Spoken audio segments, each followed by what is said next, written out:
personne n'a une vie de prière parfaite.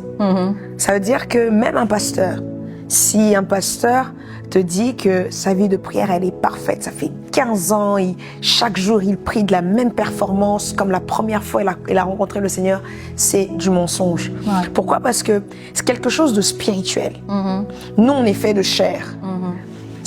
Nous sommes faits de chair et notre esprit vit en nous. Et la Bible dit, la chair est faible et l'esprit est bien disposé.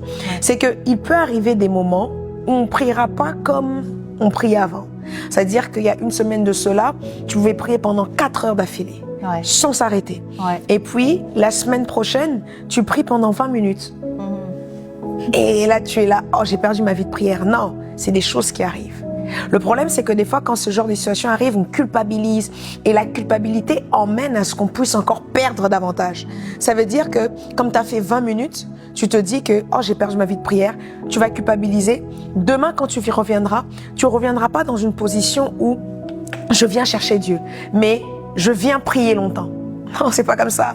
On ne prie pas longtemps parce qu'on désire prier longtemps. On prie longtemps parce qu'on vient chercher Dieu.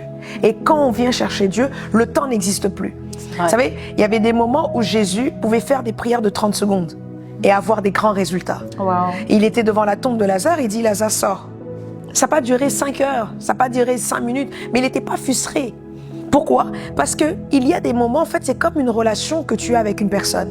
Il y a des moments où je peux t'appeler, je peux faire 4 heures au téléphone. Mais il y a des moments où je peux t'appeler, je peux faire 1 heure au téléphone. Et je trouve, et je m'appuie sur ce que l'apôtre Paul, si je ne me trompe pas, dit, il dit, une bouche qui parle beaucoup pêche. C'est-à-dire que tu peux être là dans la présence de Dieu, tu te dis que j'ai envie de faire beaucoup de temps. La présence de Dieu n'est pas un lieu de compétition de temps. C'est pas un lieu de celui qui fait le plus de temps possible. Il est vrai que prier longtemps a des avantages, a des bénéfices, mais il ne faut pas culpabiliser si tu ne pries que pendant 1 heure, si tu ne pries que pendant 30 minutes. Peut-être cette prière de 30 minutes emmènerait un résultat, plus que même si tu aurais fait 5 heures. Il faut être dans la présence de Dieu, il faut être guidé par l'Esprit.